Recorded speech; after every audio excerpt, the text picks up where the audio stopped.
Welcome, dear listener, to another journey with boring history for sleep.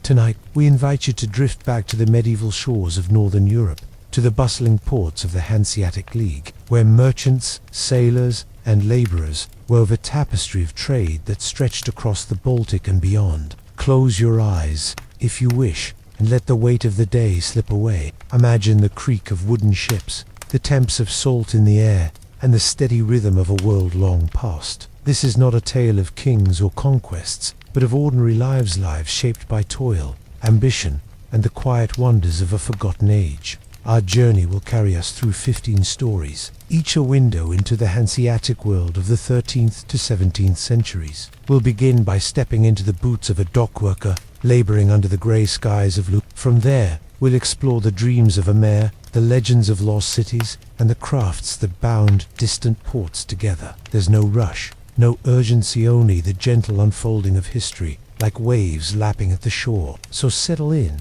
let your breathing slow, and allow the past to cradle you. Let us begin. Imagine yourself in Lübeck, a thriving port city on the Baltic coast. Sometime in the late 14th century, the air is thick with the scent of brine and tar, mingled with the sharp tang of fish and the damp musk of wet timber. You are a dock worker, one of countless laborers who keep the lifeblood of the Hanseatic League flowing. Your day begins before dawn, when the sky is still a bruised grey and the chill of the North Sea seeps into your bones. You pull on a rough woolen tunic, stiff with salt and sweat, and lace up leather boots, worn thin at the soles. There's no time for breakfast perhaps. You chew a crust of rye bread as you trudge toward the docks, the cobblestone slick beneath your feet. The docks are a chaos of motion, yet there's a rhythm to it, like the pulse of the sea itself. Ships from Bergen, Novgorod, and London crowd the harbour, their masts swaying like a forest in the wind. Your task is to unload their cargo barrels of pickled herring, bales of wool, crates of amber, and heavy oak planks. You heave these onto your shoulders, your muscles straining, your back aching with every step. The barrels are slick with seawater, and their weight presses against your chest, making each breath a labor. You move in a line with other workers, your boots thudding on the gangplanks, your hands blistered from gripping coarse ropes. The overseer watches from a platform, his voice sharp when you falter, urging you to keep pace. Your world is one of constant toil. The work is unending, for the Hanseatic League thrives on trade, and trade waits for no one. A single ship might take hours to unload, and there are always more waiting. Your hands grow calloused, your knuckles cracked from the cold. The air carries a chill even in summer, and in winter, the wind bites like a blade, numbing your fingers until they fumble with knots. You pause only briefly, perhaps to gulp ale from a shared jug or two, nor on a piece of salted cod, its flavor sharp and unyielding. There's no comfort in these moments, only a fleeting chance to catch your breath before the next load. Life off the docks offers little respite. You live in a cramped attic above a tavern, shared with other workers. The room smells of mildew and stale beer, its walls thin enough to hear every cough and snore. Your bed is a straw pallet, lumpy and damp, offering no real rest. Your wages, paid in copper coins, are barely enough to cover rent and food. The market offers rye, bread, turnips, and the occasional scrap of pork, but hunger is a familiar companion, gnawing at your stomach on lean days. Taxes to the city and tithes to the church take their share, leaving you with little to spare. You dream of saving enough to join a guild or buy a small boat, but such hopes feel as distant as the stars. The dangers of your work are ever present. A misstep on a slippery gangplank could send you plunging into the icy harbour, where the current is swift and unforgiving. Heavy crates sometimes slip, crushing feet or hands, leaving men to limp or beg for the rest of their days. Disease festers in the port's crowded alleys, carried by rats and filth, and a fever can sweep through the docks like wildfire, sparing few. You've seen men fall ill, their faces pale and eyes hollow, carried off to makeshift hospices or left to fade in the streets. Yet you press on, for there's no choice. Your survival depends on the next day's labor. Socially, you're bound to the docks, a world apart from the merchants and guildmasters who profit from your sweat. The Hanseatic League is a hierarchy, and you're near its base. Merchants in fine furs pass you without a glance, their voices loud with talk of profits and You're not permitted to join their guilds, and their feasts in grand halls are a world you'll never know. Yet there's a rough camaraderie among the dockworker shared grumblers over ale, a quick jest to lighten the load, a hand to steady a stumbling mate. These moments, fleeting as they are the threads that hold your days together. The rhythm of your life is dictated by the tides and the seasons. Summer brings long days and endless as the sounds of Lübeck's docks fade behind us. Let us turn from the toil of the harbor to the ambitions of a man who sought to reshape the city's destiny. Imagine yourself now in the heart of Lübeck, standing in the shadow of the towering Marienkirche, its spires piercing the Baltic sky. The year is 1530, and the Hanseatic League is at the height of its power, a web of merchant cities bound by trade and mutual gain. Yet beneath this prosperity, tensions simmer between rich and poor, old and new, tradition and change. Into this world steps Jürgen Wollenweber, a merchant-turned-mayor, whose dreams would spark both hope and ruin. Settle deeper into your place of rest, and let his story unfold, like a scroll unfold in the quiet of a long night. Jürgen Wollenweber was not born to greatness. Picture him in his early years, a merchant's son in Hamburg, his days spent learning the rhythms of trade, counting bolts of cloth, weighing amber, and studying the ledgers that tracked ships across the North Sea.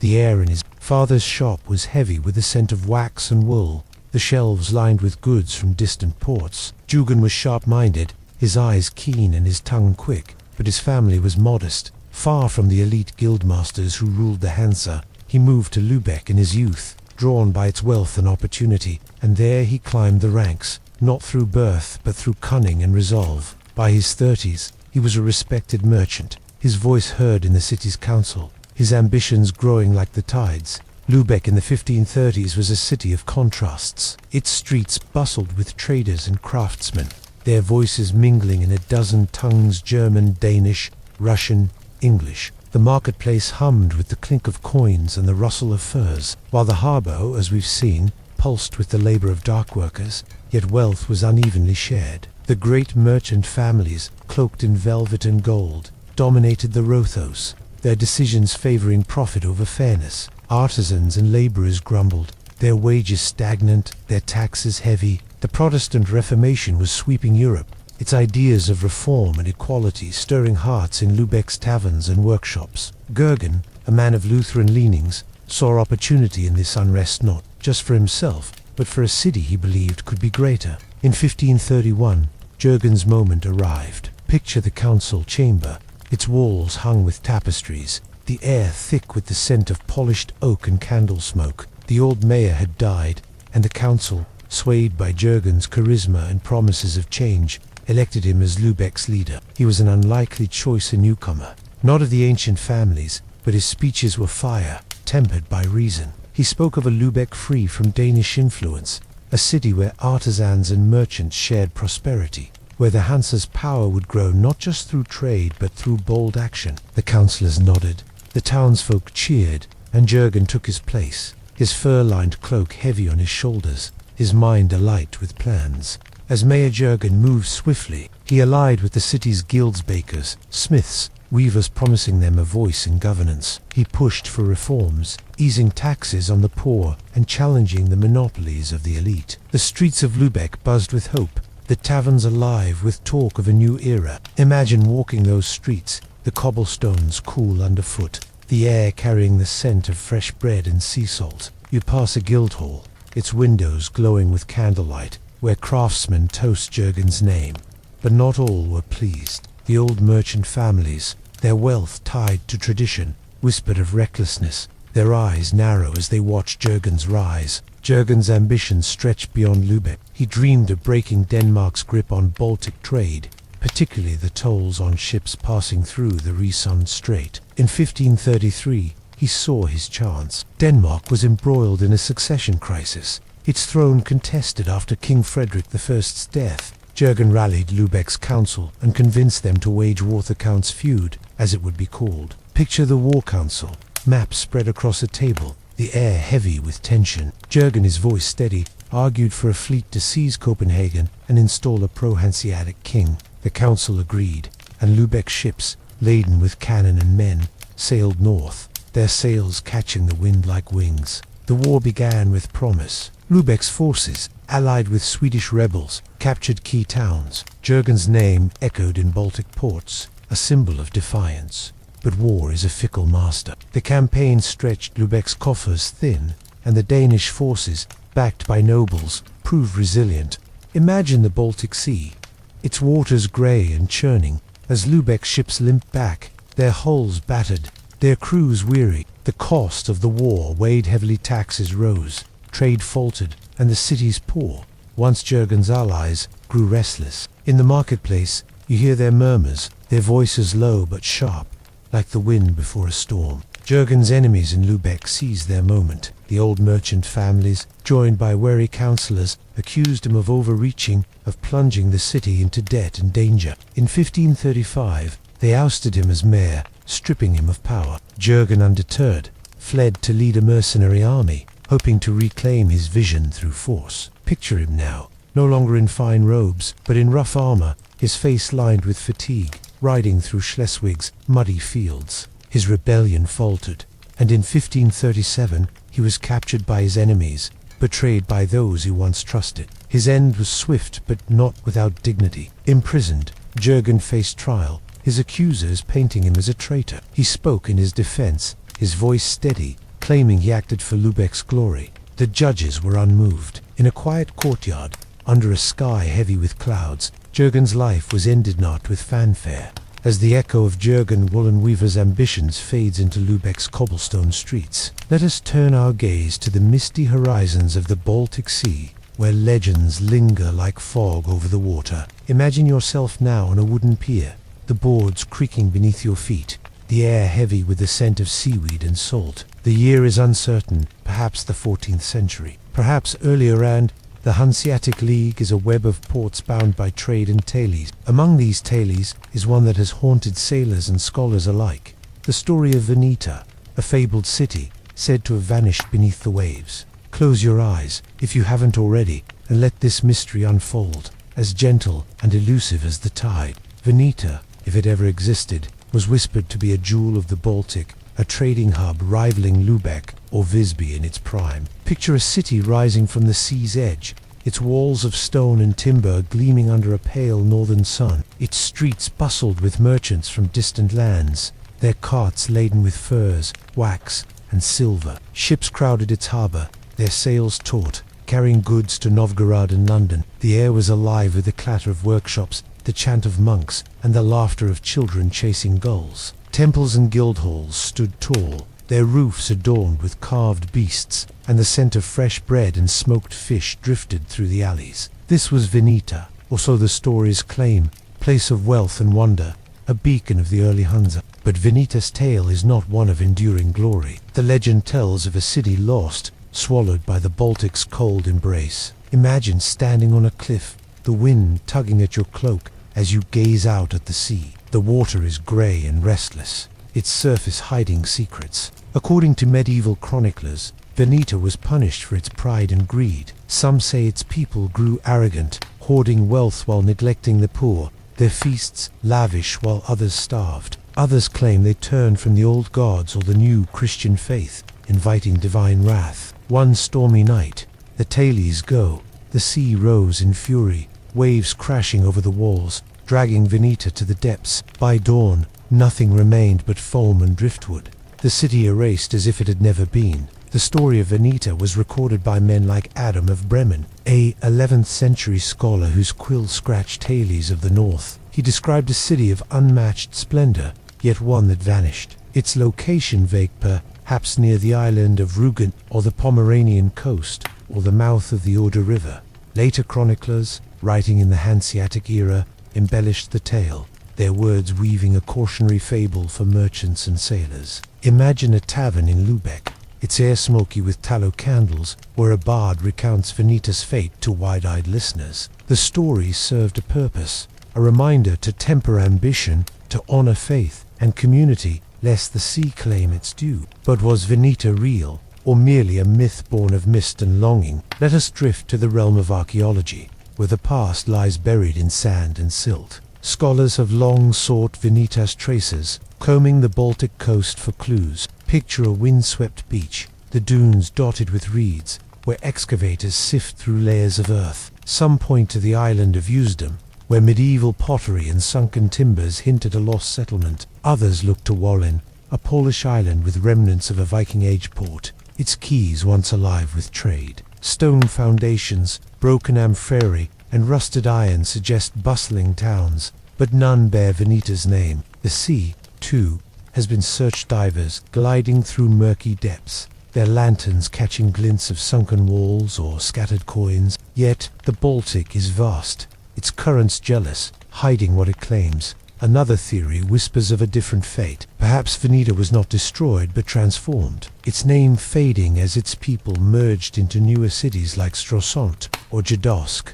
The Hanseatic League was built on such shifts, old ports giving way to new hubs as trade routes changed. Or perhaps Veneta was a composite, a blend of real places and sailors, tales shaped by the North's love of stories. Imagine a ship at dusk, its crew gathered around a brazier, sharing tales of ghost cities seen in the fog. Such stories bound to Hanse's people, giving meaning to the sea's vastness, a way to make sense of loss and change. The legend's allure lies in its ambiguity. Unlike Lübeck's docks or Jürgen's council chamber, Veneta exists in the liminal space between fact and dream. It speaks to the Hanseatic world's deep connection to the sea, not just as a source of wealth, but as a force, both life-giving and merciless. Picture a fisherman casting his nets, the horizon endless before him, knowing the sea could provide or take all. Veneta's story resonated in Hanseatic ports, where every storm was a reminder of nature's power, every sunken ship a loss felt across the league.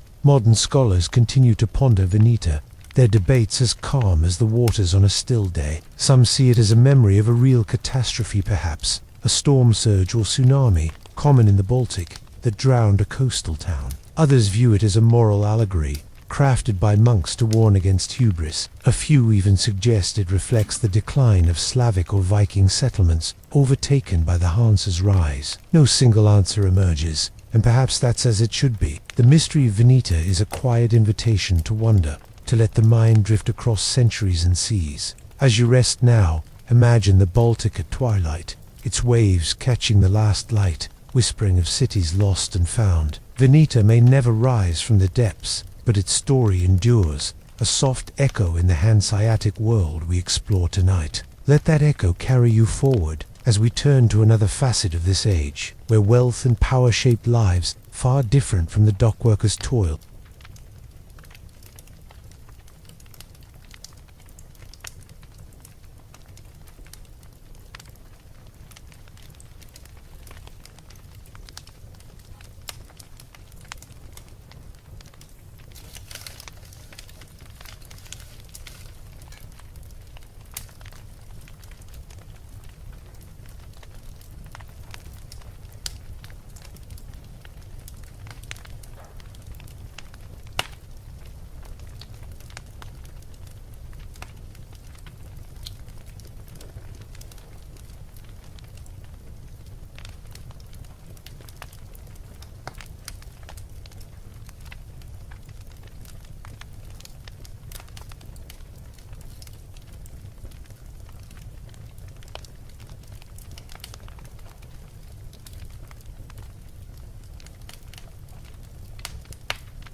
As the whispers of Veneta's lost shores fade into the Baltic's twilight, let us step away from the sea's mysteries and into the heart of a Hanseatic city where wealth and power cast long shadows. Imagine yourself in Lübeck once more, but now you stand not on the docks, nor in the misty legends of sailors, but within the walls of a merchant's mansion. The year is the late 14th century, and you are no longer a laborer, but a Hanseatic merchant, one of the elite whose trade binds the League's cities. The air is heavy with the scent of beeswax and spiced wine, and the world around you is one of opulence, ambition, and unrelenting calculation. Settle deeper into your place of rest, and let this life unfold, as steady and measured as the turning of a ledger's page. Picture your home, a gabled house of brick and timber, its facade adorned with carved rosettes, standing proudly on Lübeck's wealthiest street. The interior is a world apart from the dockworker's attic. You step across polished oak floors, the boards creaking softly,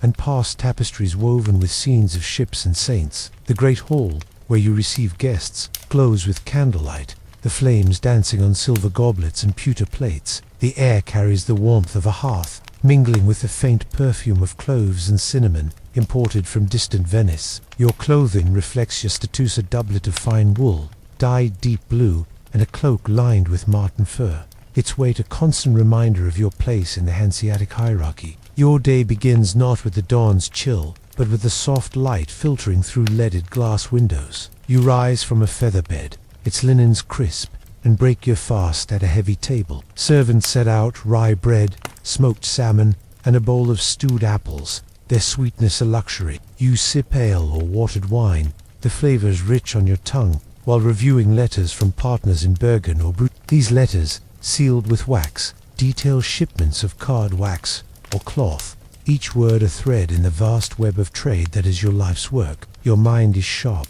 tallying profits and risks, for every venture is a gamble against storms, pirates, or rival merchants. Your work takes you to the Kontor, the merchant's office, near the harbor. Picture the Kontor as a stone building, its walls cool and damp, its rooms filled with the scratch of quills and the murmur of negotiations. You sit at a desk piled with ledgers, their pages dense with figures, casks of herring sold, bales of wool bought, tolls paid at the resund. Scribes copy contracts, their ink staining the air with a faint metallic scent, while messengers dart in with news of ships delayed or markets shifting. You broker deals with a calm nod, your voice measured, but beneath your composure lies a constant vigilance. A single bad season could ruin you, forcing the sale of your house or the loss of your guild seat. The Hanseatic League is your lifeline, a brotherhood of merchants bound by shared interests. You attend meetings in the Rothaus, a grand hall with vaulted ceilings and banners of membership.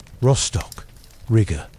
The air is thick with the scent of polished wood and the low hum of debate. Here, you vote on trade policies, settle disputes, or plan embargoes against rivals like the Dutch. Your influence depends on your wealth and cunning, for the League is no democracy. Older families, their names etched in Lübeck's history, hold sway, and you must navigate their alliances and grudges with care. A misstep a deal to bold, a slight to public would see you ostracized, your ships shunned in foreign ports. Your wealth buys comforts, but not ease. Imagine hosting a feast, the table laden with roasted venison, pickled cabbage, and honeyed pastries, the room alive with music from a lute player. Guests, fellow merchants, guild masters, perhaps a visiting noble praise your hospitality, but their eyes weigh your success, searching for weakness. You smile, offering toasts, but your mind never rests. Rumors of a Danish blockade or a storm sinking a fleet could unravel months of planning. Even in this warmth, surrounded by laughter and clinking goblets, you feel the weight of expectation, the need to prove your place. Your family, too, is part of this world. Your wife, skilled in managing the household, oversees servants and tracks expenses, her ledger as precise as yours. She wears velvet and amber, her presence a symbol of your status. But her role is no less strategic, arranging marriages for your children to bind your house to other merchant clans. Your sons trained to join the trade, learning languages and navigation, while your daughters are groomed for alliances. Family is both a comfort and a chessboard, each move calculated for advantage. You teach your heirs the Hanseatic code, trust your partners, but verify. Honor contracts, but guard your coin. The risks of your life are not physical, like the dockworkers, but they are no less real. A ship lost to pirates means debts unpaid. A warehouse fire could consume your stock, and a rival's slander might bar you from key markets. The plague, ever a shadow in crowded ports, could claim your kin or halt trade, leaving your coffers empty. You've seen merchants foremen once, as proud as you, now begging in the streets, their fine cloaks traded for rags. Yet you press on, driven by the promise of profit and the pride of building a legacy. Socially, you move in a world of privilege, yet it's a world apart from true nobility. You dine with burghers and occasionally knights, but kings and princes see you as a tradesman, useful but lesser. Within the Hansa, your status is hard-won, earned through deals and reputation. You fund churches and almshouses, not from pure charity but to secure your name in stone, a bulwark against oblivion. At festivals, you join the guild's procession, your banner aloft. The crowd's cheers a fleeting balm for the solitude of your calculations. As evening falls, you return to your hall. The fire low, the house quiet save for the creak of settling beams. You sit by a window, the glass cool against your hand, and look out at Lübeck's rooftops, the harbor a dark ribbon beyond. Your life is one of plenty fine food, warm hearths, the respect of peers, but it's also one of unrelenting pressure, where every choice carries the weight of your house's future. You closed your ledger, its pages heavy with the day's work, and let the silence settle. Sleep beckons, a rare moment of rest in a life that never truly paused.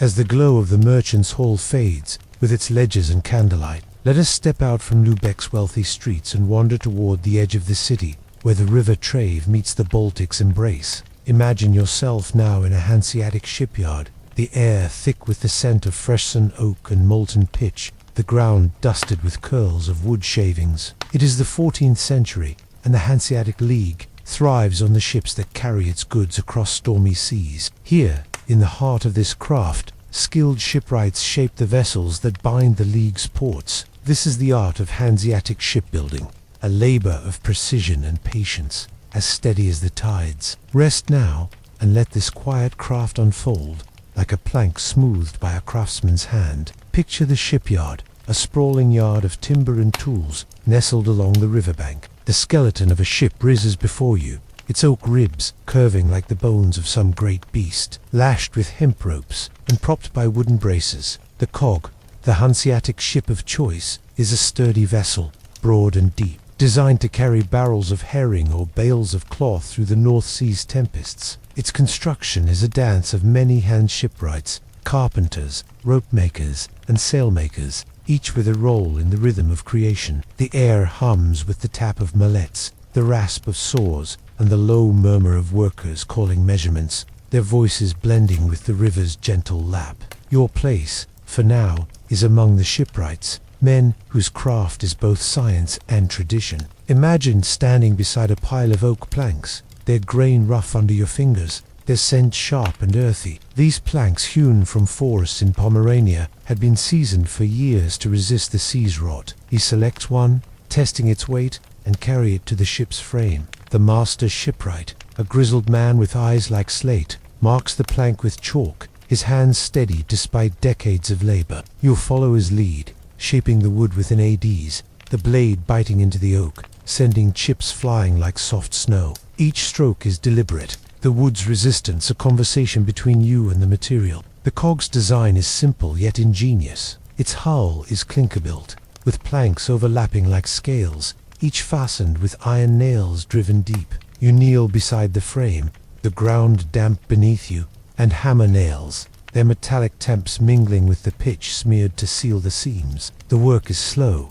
your arms aching, but there's a rhythm to it, a cadence that soothes the mind. You pause to wipe sweat from your brow, the air cool against your skin, and glance at the river, where finished cogs bob gently, their masts bare but proud. These ships will sail to Stockholm or Hull, carrying the League's wealth, and your hands help make that possible. Beyond the hull, the ship demands countless details. Rope makers twist hemp into thick cables, their hands dusted with fiber, the air sharp with the plant's dry scent. You watch them work, their fingers deft, coiling ropes that will hold sails against gale-force winds. Sailmakers, hunched in a nearby shed, stitch heavy canvas, their needles glinting in the dim light. The sails, when raised, will catch the breath of the sea, driving the cog forward. You help carry a finished rope to the ship, its weight heavy on your shoulder, and feel the pride of contributing to something greater vessel that will outlive you, perhaps for decades.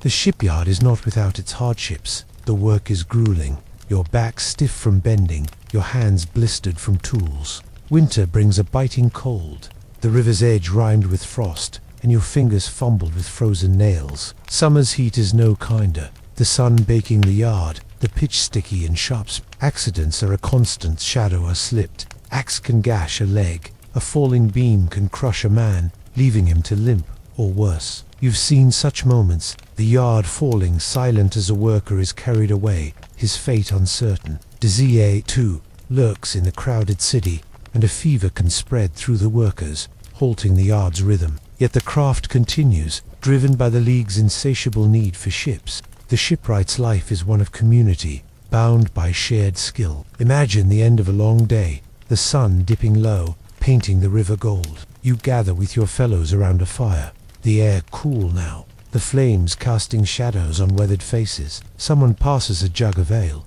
its flavor bitter but warming, and stories flow of ships that survive storms, of masters who taught the trade. The guild protects you, setting wages and standards, but it demands loyalty. You pay dues, attend meetings in a smoky hall, and swear to uphold the craft's secrets. To be a shipwright is to belong, yet the work isolates you. Your day is consumed by wood and water. The cog, when finished, is a marvel of function, not beauty. Its lines are blunt, its deck wide for cargo, but to you, it's a thing of quiet pride. Imagine the launch, the ship sliding into the trave, the crowd's murmurs rising like a soft wave. The hull gleams with fresh pitch, the mast stands tall, and the shipwrights watch, their hands still but hearts full. This cog will carry grain to Riga Firs to Bruges, and return with salt or wine, knitting the Hansa cities closer. Your work, though unseen by merchants or kings, is the League's backbone,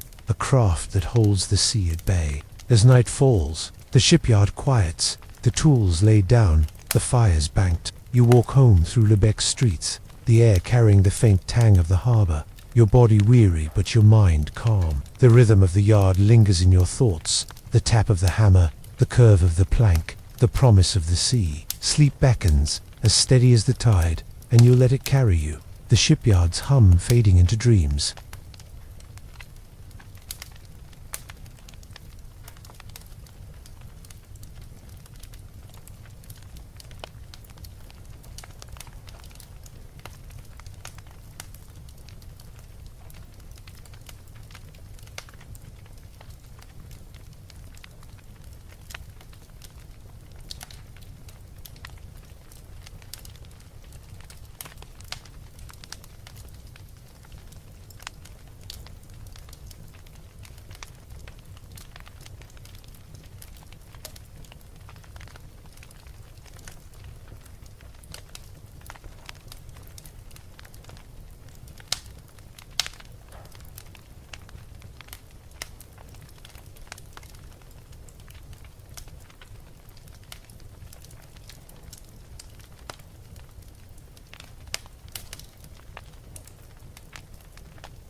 As the clatter of the Lübeck shipyard fades, with its hammers and hemp, let us sail across the North Sea, carried by the very cogs we've seen crafted. Imagine yourself now in Bergen, a Norwegian port nestled between steep fjords and a restless sea. The air is crisp, heavy with the scent of salt and dried fish, and the sky above is a patchwork of clouds, their edges silvered by the northern light. It is the 14th century, and you stand on the Briggenbergen's waterfront, a marvel of Hanseatic architecture and trade. This wooden labyrinth of warehouses and offices is the League's northern heart, a testament to commerce and settle deeper into your place of rest, and let the brigand's story unfold, as steady as the tides that shape its shores. Picture the brigand stretching along Bergen's harbor, a row of narrow, gabled buildings, their wooden facades painted in ochre and red, leaning slightly as if bowing to the sea. Each building is 3 or 4 stories tall, their steep roofs designed to shed snow,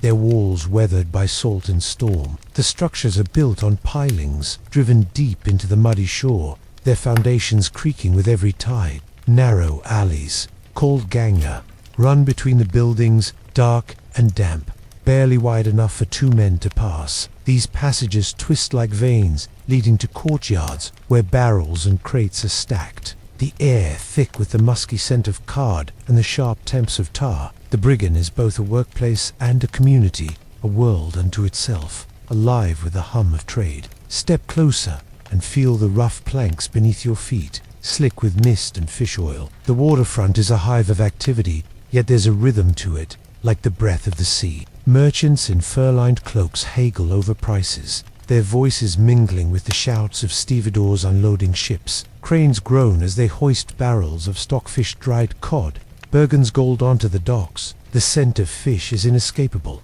a pungent note that clings to clothes and hair, but it's the smell of wealth, for stockfish feeds Europe's cities. Ships from Lübeck and Rostock-Bob in the harbour, their hulls dark with pitch, while smaller boats ferry goods to warehouses. The brigand's pulses trade, and every plank, every rope, serves that purpose. The brigand's design is a triumph of necessity. Imagine standing in one of its warehouses, the air cool and dim, the rafters above lost in shadow. The walls are thick, built from pine and oak hauled from Norway's forests, their grain polished by years of use. Shelves groan under the weight of goods furs from Russia, wax from Poland, cloth from Flanders. The floors are uneven, sloping toward the sea, and the air carries a faint dampness, a reminder of the fjord's closeness. Fires are a constant fear, for wood and pitch are tinder, and a single spark could consume the waterfront. Lanterns are used sparingly,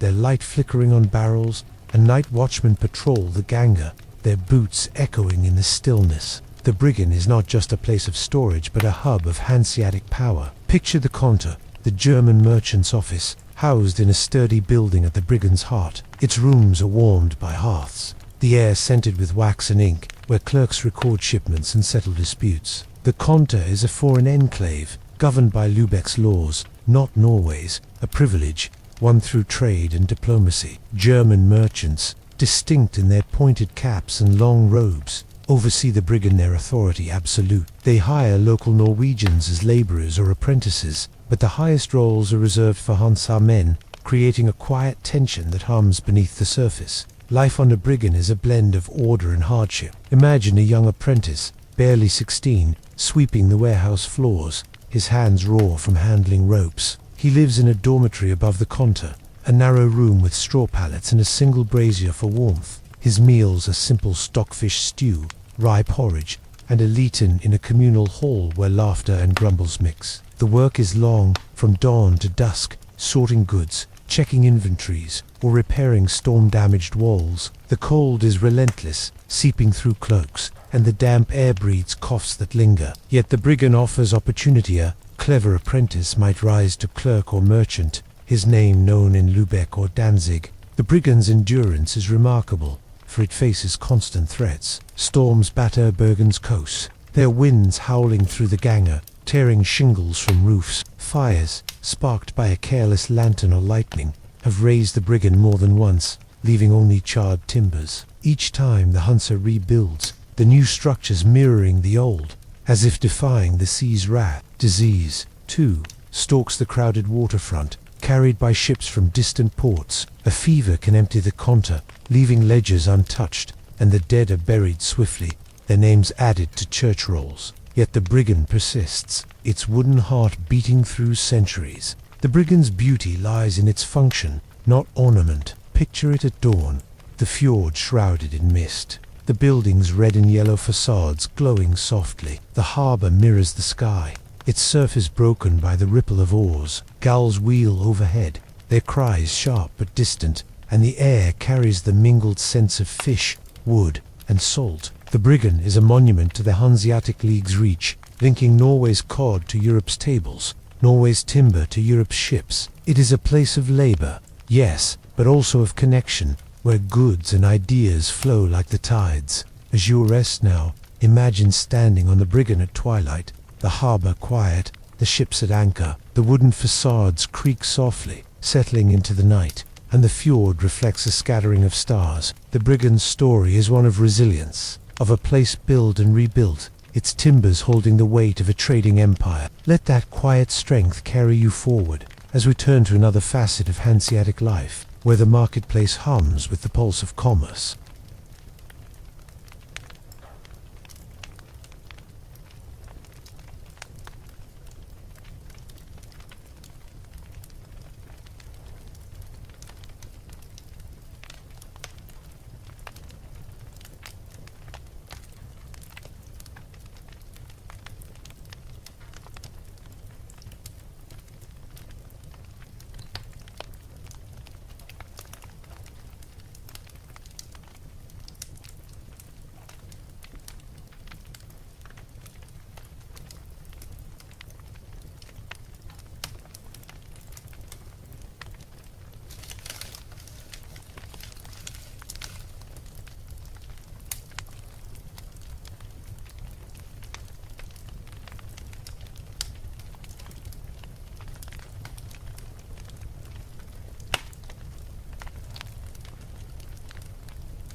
As the wooden facades of Bergen's Briggen fade into the mist of the fjords, let us return to Lübeck, the beating heart of the Hanseatic League, where the pulse of commerce quickens. Imagine yourself now in the city's marketplace, standing amid a sea of stalls and shoppers, the air alive with the scents of fresh bread, smoked fish, and the faint sweetness of honey. It is the late 14th century, and the market square is the lifeblood of Lübeck, a place where goods from across the Baltic and beyond change hands, where fortunes are made and lost. The cobblestones are cool beneath your feet, the sky above a soft grey, and the rhythm of trade surrounds you like a gentle tide. Rest now, and let this marketplace unfold, as steady as the clink of coins in a merchant's purse. Picture the market square, a wide expanse framed by gabled houses and the looming spires of the Marianne. Stalls of wood and canvas crowd the space, their awnings flapping softly in the breeze, each piled with goods that tell the story of the Hanse's reach. There are barrels of pickled herring,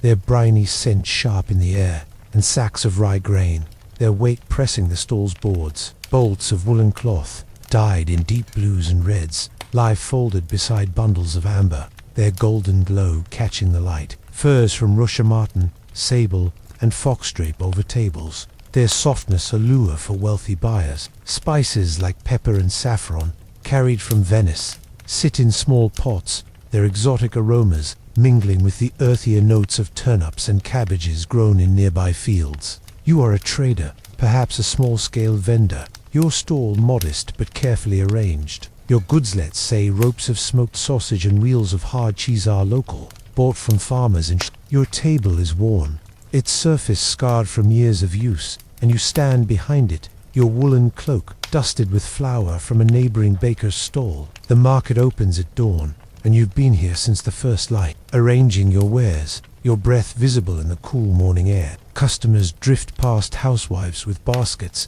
servants sent by guildmasters, even the occasional merchant seeking provisions for a ship. Their voices rise and fall, a soft chorus of haggling, laughter, and complaint, blending with the squeak of a cart's axle and the toll of a church bell. Trading is an art, and you've learned its subtleties. You call out to passers-by, your voice measured but inviting, praising the richness of your cheese or the savor of your sausage. A woman pauses, her shawl frayed, and you offer a sample, cutting a sliver of cheese with a small knife, its creamy scent rising. She nods, and you haggle, settling on a handful of copper coins, their edges worn but heavy in your palm. Another customer, a burly sailor, demands a lower price for a rope of sausage, and you counter with a smile, knowing the guild's price. Floors protect you. The exchange is a dance, each step practiced, and you take pride in a fair deal, though you're always watchful for cheats or thieves. The marketplace is a microcosm of Lübeck's society,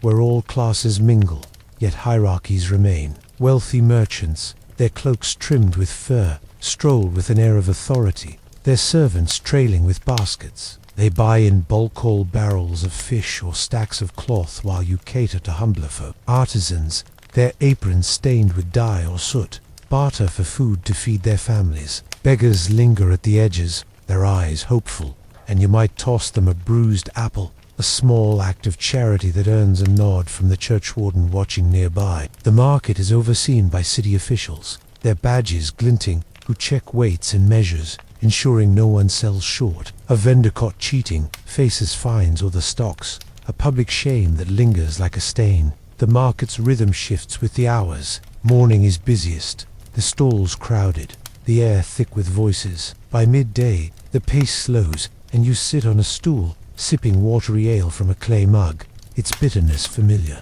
You share a quiet word with the baker next to you, his hands dusted white, about the rising price of grain or rumors of a Danish blockade. Afternoon brings a second wave of buyers, and you work steadily, your fingers nimble as you wrap goods in cloth or twine. The air grows cooler, the shadows longer, and the scent of roasting chestnuts from a nearby brazier drifts over the square, a warm note in the fading light. Life as a market trader is not without its struggles. Your income is unsteady, tied to the seasons and the whims of trade. A poor harvest means fewer customers, their purses tight, and a harsh winter can empty the square, leaving your stall bare. Thieves are a constant worry, quick hands that snatch a cheese or slit a purse in the crowd's chaos. You've learned to keep your coins in a leather pouch tied close, its way to comfort. The guild, while protective, demands dues and obedience, and its rules bind, selling after dusk, no undercutting rivals.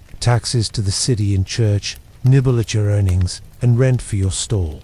A tiny room behind the square takes the rest. You dream of a larger trade, perhaps a cart to sell in nearby towns, but such hopes are distant, like ships on the horizon. The market is not just commerce but community. Imagine a festival day, the square transformed with banners and music, the air alive with the scent of spiced mead and fresh-baked gingerbread. You join the crowd, your stall closed, and share a laugh with neighbors, the weight of the day lifted. These moments, though rare, bind you to Lübeck, to the Hansa, to the people who make the market hum. Yet even in joy, you're aware of the fragility of this life, storms that delay ships, plagues that empty streets, or wars that choke trade. You've seen vendors vanish, their stalls taken by others, their names forgotten, and you work to ensure that fate isn't yours. As the market closes, the stalls are packed away, the square emptying under a twilight sky. You count your coins, their clink soft in the stillness, and sweep the crumbs from your table. The air is cool now, carrying the faint temps of the harbor, and you walk home through quiet streets, your basket lighter, but your heart steady. The marketplace, with its noise and barter, is the Hanseatic League in miniature, a place of exchange, ambition, and in sleep beckons, as gentle as the fading light, and you let it carry you, the market's hum lingering in your dreams.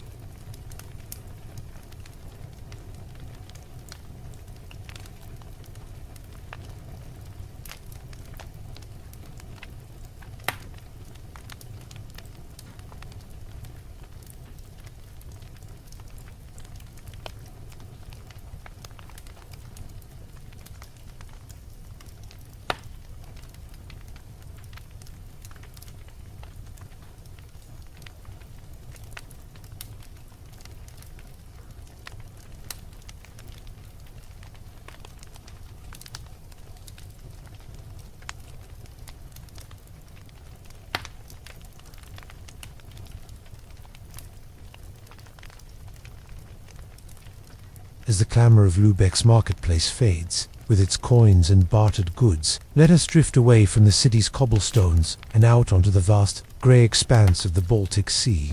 Imagine yourself now aboard a Hanseatic cog, its timbers creaking beneath you, the air heavy with the scent of salt and damp canvas. The year is the 14th century, and the night is thick with fog, the horizon lost in a veil of mist. In the Hanseatic world, where ships are lifelines and the sea a restless partner, stories are told to guide and want tales whispered in taverns or shared by lantern light. One such tale is that of the White Ship, a ghostly vessel said to haunt the Baltic's waves. Settle deeper into your place of rest and let this legend unfold, as gentle as a lullaby carried by the tide. Picture a tavern in Visby, its walls blackened by years of smoke, the air warm with the glow of a hearth and a scent of spilled ale. Sailors and merchants crowd the benches, their faces weathered, their voices low as a bard begins the tale. The White Ship, he says, was once a proud cog, its hull painted pale as bone, its sails catching the wind like wings. It sailed from Lübeck to Riga,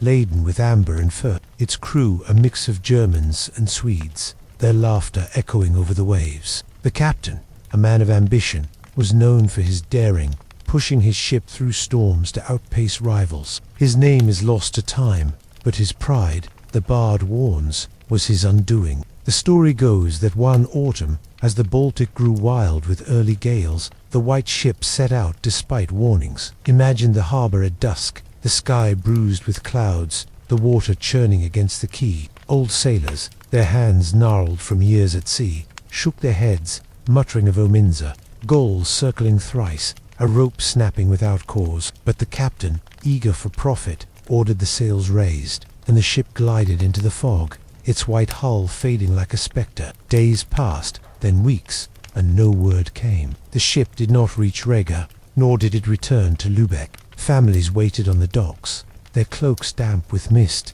but the sea gave no answers. What happened to the White Ship is where the tale turns to myth. Some say a storm swallowed it.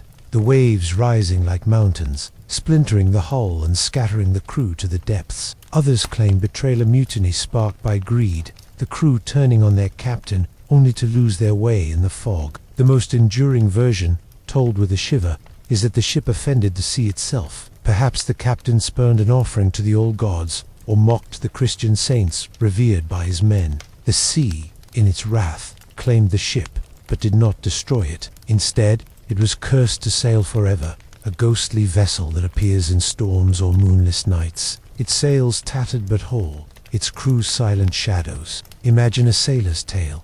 Years later, in a Gadosk tavern, he speaks of a night when his ship was becalmed, the sea flat as glass, the air heavy with unease. A fog rolled in, thick and cold, and from it emerged a pale ship, its hull gleaming unnaturally, its deck empty. No lanterns burned, no voices called, yet the ship moved, gliding past without a ripple. The sailor's crew, hardened men, crossed themselves or clutched charms, whispering of the white ship. By dawn, it was gone, leaving only a chill in the air and a story to carry home. Such sightings, real or imagined, were woven into the Hanseatic world, shared in every port from Rostock to Tolland. The tale of the white ship served a purpose beyond mere storytelling. For Hanseatic sailors, the sea was both livelihood and peril, its moods unpredictable, its depths unforgiving. Imagine a young apprentice, his first voyage looming, listening to the tale by a fire. The story was a warning to respect the sea, to heed omens, to temper ambition with caution. It reminded captains to make offerings, whether a prayer to St. Nicholas, patron of sailors, or a coin tossed into the waves for older spirits. It bound crews together, their shared fear of the white ship, a thread of unity in the face of the Baltic's vastness. The tale also reflected the Hanseatic League's deeper anxieties. The League thrived on risk ships ventured far, carrying fortunes that could be lost in a single storm. The white ship, with its cursed crew, embodied the cost of hubris, a lesson for merchants and sailors alike. Picture a guildhall, its walls hung with charts, where a merchant pauses mid-debate to recount the tale, his voice low, the room falling silent. The story was a mirror, showing the fragility of wealth and the sea's indifference to human plans. Was there ever a real white ship? Scholars sift through Hanseatic records, their pages brittle with age, seeking clues. Shipwrecks dot the Baltic's floor, their timbers preserved in cold water, but none are named. Perhaps a cog sank in a storm, its loss sparking the legend, or perhaps the tale grew from older myths, Norse or Slavic, of ghost ships roaming the waves. The Baltic's history is littered with lost vessels, cogs dashed on reefs, burned by pirates, or simply vanished, their crews' fates unknown. The white ship could be any of them, or none, its truth less important than its power to haunt. The tale's endurance lies in its simplicity, its ability to linger in the mind like fog on the water. Imagine a Hanseatic port at midnight, the harbor still, the ships at anchor. A watchman, lantern in hand, scans the horizon, half expecting to see a pale hull in the distance. The white ship belongs to the sea, to the Hansa, to the stories that shaped their world. It is a reminder that some mysteries are meant to drift, unanswered, carried by the tides of time. As you rest now, picture the Baltic under starlight, its waves whispering secrets, the white ship a faint shadow on the edge of dreams. Let its tale fade gently as we turn to another thread in the Hanseatic tapestry, where the lives of women wove strength into the League's fabric.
As the ghostly sails of the white ship fade into the Baltic's misty horizon, let us return to the cobblestone streets of a Hanseatic city where the hum of daily life weaves its own stories. Imagine yourself now and Luke stepping away from the sea's legends and into the heart of a home or workshop where the air carries the scent of warm wool and freshly baked bread. It is the 14th century, and the Hanseatic League thrives not only on ships and trade, but on the labor and ingenuity of its people among them, the women who shaped its society. From brewers to widows running trade houses, their lives were threads in the League's tapestry, often unseen but vital. Rest now, and let their world unfold, as gentle as the rhythm of a spinning wheel. Picture a narrow street in Lübeck, the houses tall and gabled, their shutters open to let in the pale northern light. You enter a modest home, its walls of plastered timber, the floor strewn with rushes that release a faint, earthy scent when stepped upon. Here lives a woman named Greta,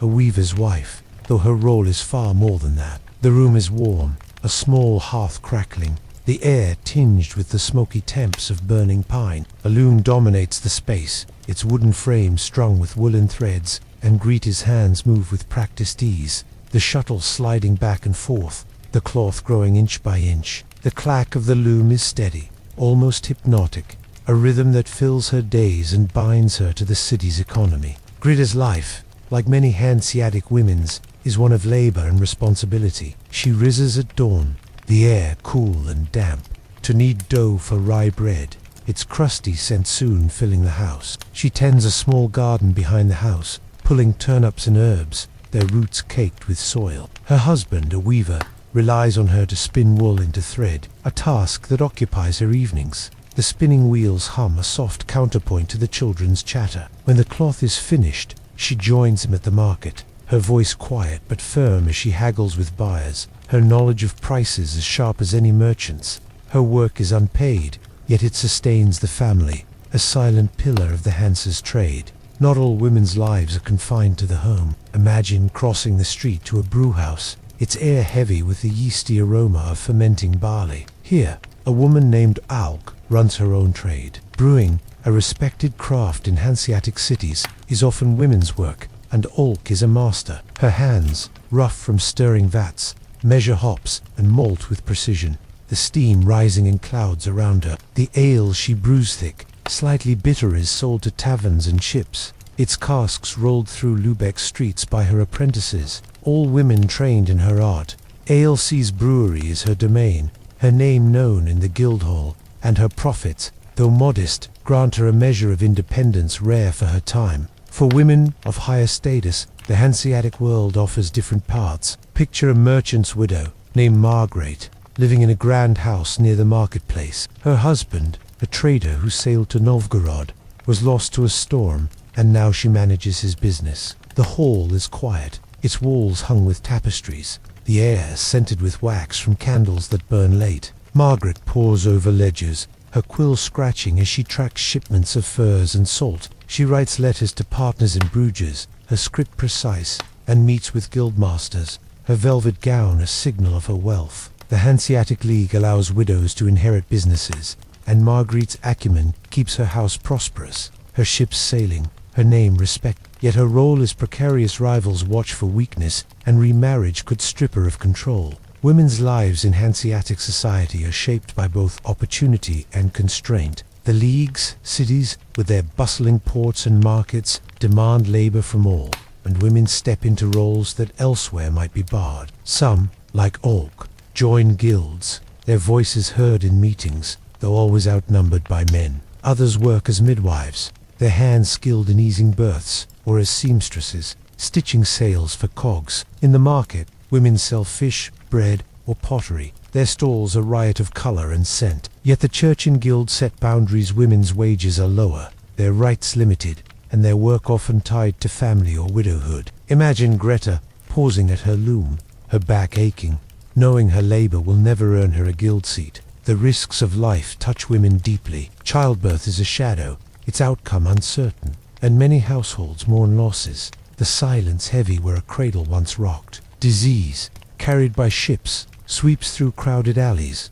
and women nurse the sick, their hands cool with damp claws, though they, too, may fall ill. Widows like Margaret face social pressures, gossip that questions their competence, or suitors seeking their wealth. Even Olk, proud in her brewhouse, knows a fire or bad batch could ruin her. Yet these women endure, their resilience a quiet force. Picture a festival, the square alive with music, where Greta dances with her children, Elk shares ale with neighbors, and Margaret watches from her window, her heart steady. Religion weaves through their lives, a source of both comfort and duty. Imagine a Sunday morning, the Marianne-Kutcher's bells ringing, the air cool as women file into pews. They pray to St. Anne, patron of mothers, or St. Margaret, guardian in childbirth, their rosaries clicking softly. Convents offer another path. Some women, widowed or unwed, join orders, their days spent in prayer or copying manuscripts, the scent of ink and vellum filling their cells. Others give alms, small acts of charity that bind the community, their coins dropped into church boxes with a soft clink. The Hanseatic world, for all its hierarchies, owes much to its women. Their hands spin the wool, brew the ale, and balance the ledgers that keep the league's wheels turning. Their voices, though softer in the records, echo in the goods traded, the homes sustained, the stories passed down. As you rest now, picture Lübeck at dusk, the streets quiet, the looms still, the brewhouses dark. The women of the Hansa, from weavers to widows, carry on their lives, a steady rhythm beneath the city's pulse. Let that rhythm guide you forward as we turn to a moment of conflict that shook the League's northern reaches.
As the quiet rhythm of Lübeck's women fades, with their looms and brewhouses settling into the dusk, let us sail once more across the Baltic Sea, where the Hanseatic League's prosperity was often guarded by force. Imagine yourself now on the deck of a Hanseatic cog, the air cool and sharp with salt, the horizon a blur of grey waves and gathering clouds. It is the year 1428, and the League, a web of merchant cities, faces a threat to its lifeblood control of the sea. The Battle of Copenhagen, a clash with Denmark's ambitions, looms before us, a moment when ships and resolve were tested. Rest now, and let this story unfold, as steady as the swell of the sea, carrying us through a time of strife without disturbing your peace. Picture the Baltic in early spring, the water cold and restless, its surface flecked with foam. The Hanseatic League, led by Lübeck and its allies, thrives on trade herring from Bergen, amber from Riga, cloth from... But this trade depends on open sea lanes, particularly through the Risund Strait, the narrow passage between Denmark and Sweden. Denmark's kings, hungry for revenue, impose tolls on ships passing through, a tax the Hansa resists, for it cuts into profits and chokes commerce. Tensions have simmered for years, but in 1426, King Eric of Denmark tightens his grip, raising tolls and seizing Hanseatic ships that refused to pay. Lübeck's council, their chambers filled with the scent of wax and worry, decides to act. War is declared, not with fanfare, but with the quiet resolve of merchants protecting their world. The Hanseatic fleet gathers, a forest of masts in Lübeck's harbor. Imagine the docks, the air heavy with pitch and rope, as cogs are fitted for battle. These are not sleek warships, but sturdy merchant vessels. Their decks now crowded with archers and cannon, their hulls reinforced with extra planks. You stand among the sailors, your cloak damp with mist, watching as barrels of provisions, hard bread,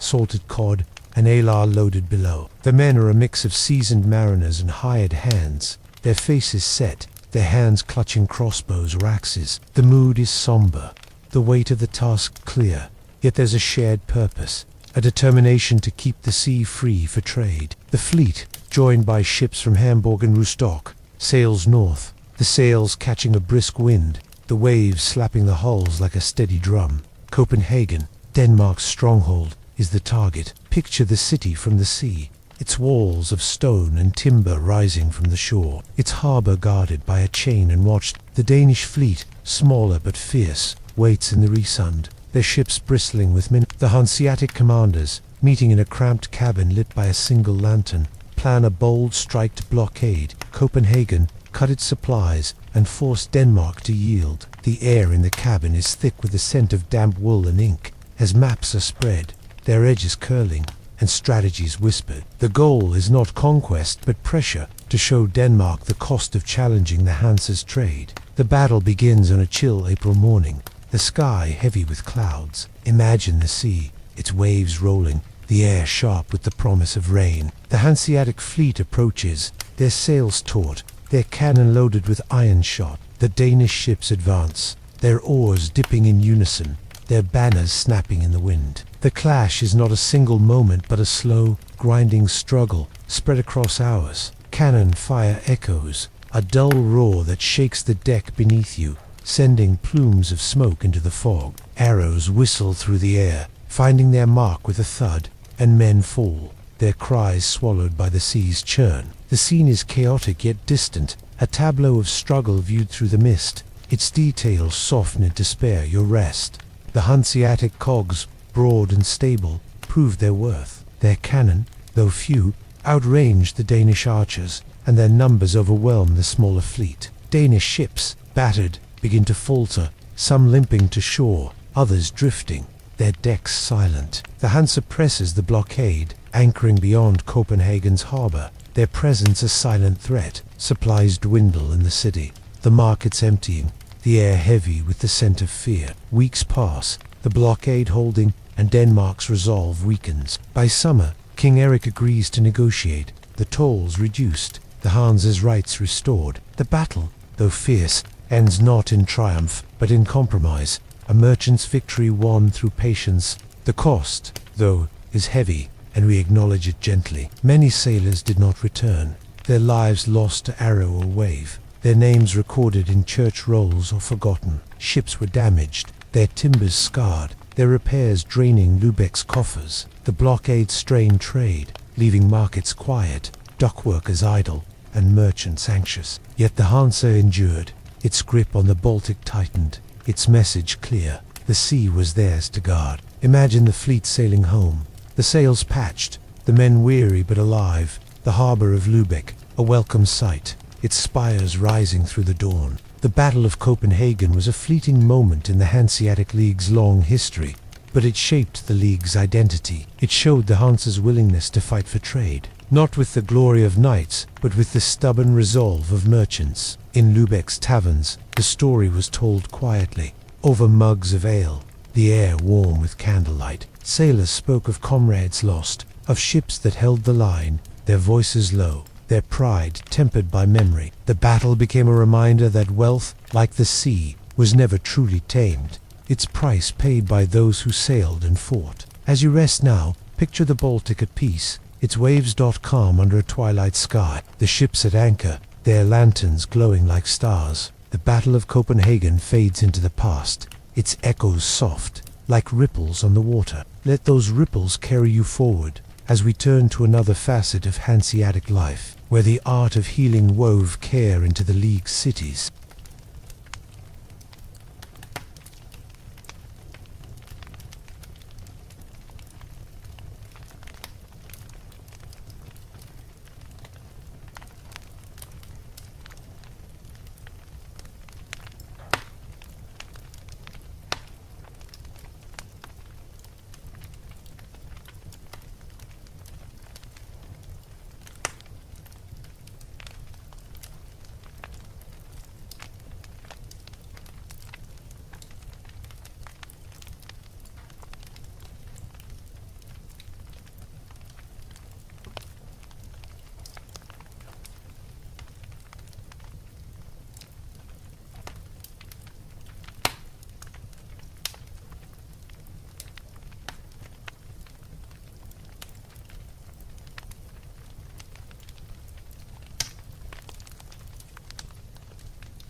As the echoes of the Battle of Copenhagen fade, with its ships and seaborne struggles settling into the Baltic's calm, let us return to the streets of Lup, where the Hanseatic League's vitality depended not only on trade, but on the care of its people. Imagine yourself now stepping into a narrow shop, its wooden door creaking softly, the air thick with the earthy scent of herbs and the sweet taps of honey. It is the 14th century, and you stand in an apothecary's workshop, a place where remedies are crafted to ease the ailments of a bustling port city. This is the world of Hanseatic medicine, a blend of ancient wisdom, local lore, and quiet hope. Rest now, and let this craft unfold, as gentle as the stirring of a healing brew. Picture the apothecary's shop, its walls lined with shelves of clay jars and glass bottles, their contents glowing faintly in the light of a single lantern. The counter is cluttered with tools and mortar and pestle, their stone worn smooth, a balanced scale, its brass pans swaying, and bundles of dried plants, their leaves crumbling at a touch. The air carries a complex bucamin's sharp freshness, chamomile's soft warmth, and the bitter bite of wormwood. A small hearth glows in the corner, warming a pot of simmering herbs, its steam curling like a wisp of fog. The apothecary, a woman named Hildegard, moves with practiced care, her apron stained with sap, her hands steady as she measures powders and stirs tinctures. Hanseatic medicine, in this era, is a tapestry woven from many threads: Greek theories from Galen, herbal traditions from the north, and Christian prayers that seek divine aid. Illness is seen as an imbalance, a disruption of the body's humor's blood, phlegm, yellow bile, black bile, to restore harmony.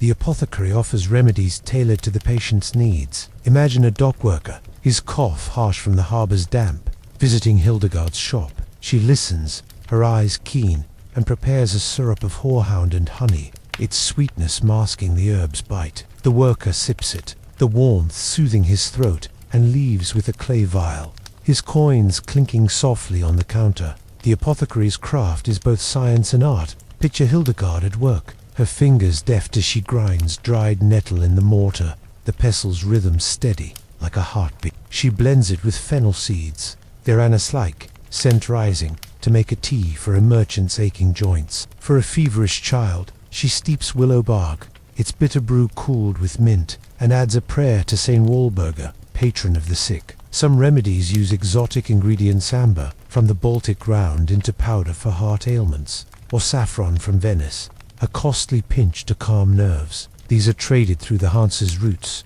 their presence in the shop a reminder of the League's far-reaching web. The tools of healing extend beyond herbs. Imagine a shelf holding curiosities: a vial of Baltic seawater, used to cleanse wounds, a lump of resin, burned to purify the air, and charms etched with runes or crosses, worn to ward off evil spirits. Leeches, kept in a clay jar, are applied to draw out bad humors, their slow work watched with care. For broken bones, Hildegard binds splints with linen, the cloth soft but firm, and advises rest by a fire's warmth. Her knowledge comes from books, parchments of Latin texts, their ink faded down from oral lore, passed down by women in her family, their voices echoing in her recipes. The apothecary's role is vital. For Hanseatic cities are breeding grounds for illness. Ports like Lübeck, crowded with sailors and goods, welcome disease as readily as trade. Fevers spread through alleys, carried by fleas or foul water, leaving families to mourn in silence. Coughs and agues linger in the damp air, and wounds from dockside accidents fester The apothecary does not dwell on these losses, but works to ease them. Her remedies a bulwark against the shadow of sickness. When plague visits, its presence a heavy weight. She burns rosemary and hangs garlic at doors. Her efforts a quiet defiance, though some are beyond saving, their lives slipping away like mist. The apothecary's shop is a place of community, where women and men seek not just cures but counsel. Picture a young mother, her face pale, bringing a feverish infant. Hildegard offers a compress of lavender, its scent calming, and speaks softly of rest and broth, her words as healing as her herbs. A sailor, his hand gashed from a rope, grimaces as she cleans the wound with vinegar. It stings sharp but cleansing. Neighbors linger, sharing news of the market or a ship's arrival, their voices low, the shop a haven from the city's bustle. Hildegard's role,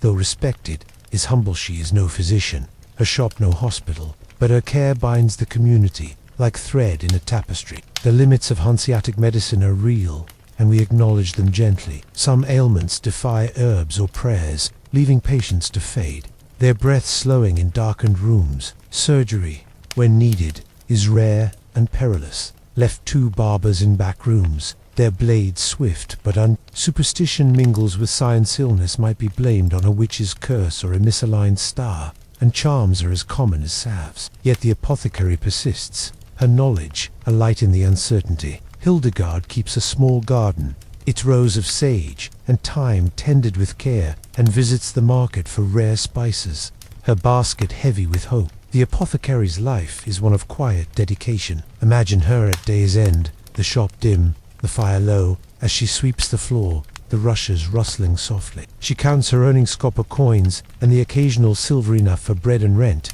but little more. Her hands, stained with sap, ache from grinding, yet she takes pride in her craft, knowing her remedies ease the city's burdens. Sleep calls her, as it calls you now, and she banks the fire, the embers glowing like stars in the dark. As you rest, picture Lübeck's streets at night. The apothecary's shop a small beacon, its windows dark but warm with memory. The art of healing, humble yet vital, sustained the Hanseatic world, a thread of care in its fabric. Let that care carry you forward, as we turn to another mystery, where the past hides its secrets in lost pages and forgotten halls.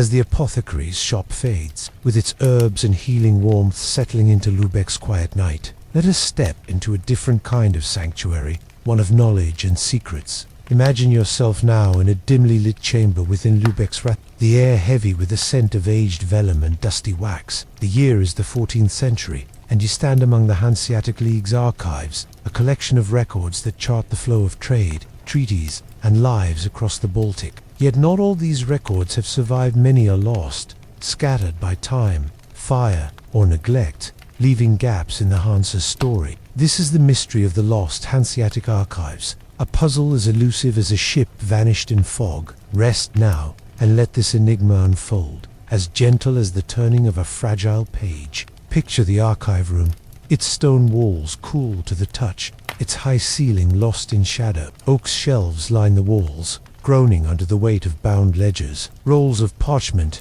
and sealed letters, their wax stamps cracked with age. The air is dry, tinged with the musty scent of ink and leather, and a single candle flickers on a scarred table, casting shadows that dance across the pages. These records are the League's memory contracts for shipments of herring, debts owed in rigor, disputes settled in brute. Scribes, their fingers stained with ink, once labored here, their quills scratching in the silence, preserving the details of a trading empire. Each document is a thread in the Hanse's tapestry, from the mundane to the momentous, a chronicle of ambition and The archives were not merely bureaucratic but sacred to the Hanse, a testament to its power. Imagine a merchant, his cloak heavy with fur, visiting the Rothus to consult a ledger. He traces a finger down a page, its script dense with numbers, confirming a deal struck years ago in Or picture a counselor, his voice low, reading a treaty with Denmark, the parchment brittle but binding, its words a shield against war. The archives held maps of trade routes,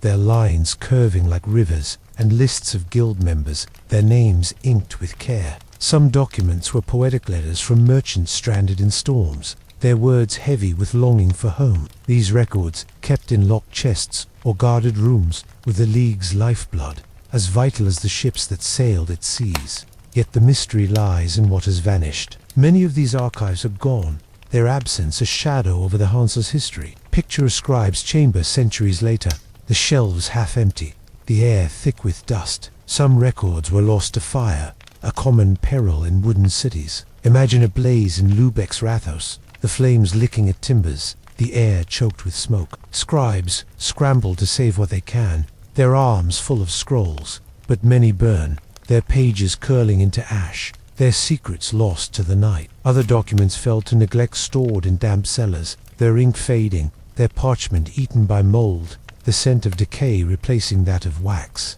Wars, too, took their toll, as rival cities or armies looted archives, scattering papers like leaves in a storm. What might these lost archives have held? Let us wander through the possibilities, as softly as a scholar's footsteps. Some may have detailed early trade routes, now forgotten, that linked the Hanse to the Black Sea or the Levant, their ports marked with names no map now knows. Others could have recorded disputes between merchants, their quarrels over furs or salt, revealing the tensions beneath the League's unity. Imagine a letter from a ship's captain, describing a voyage to a lost port perhaps, Veneta, the city of legend, its keys real in his words. There might have been guild laws, their clauses strict, or accounts of festivals, their dances and feasts, vivid on the page. These documents, if they survived, would illuminate the Hanse's world, filling gaps in its story like stars in a clouded sky. The loss of the archives was not always accidental. Some were deliberately destroyed,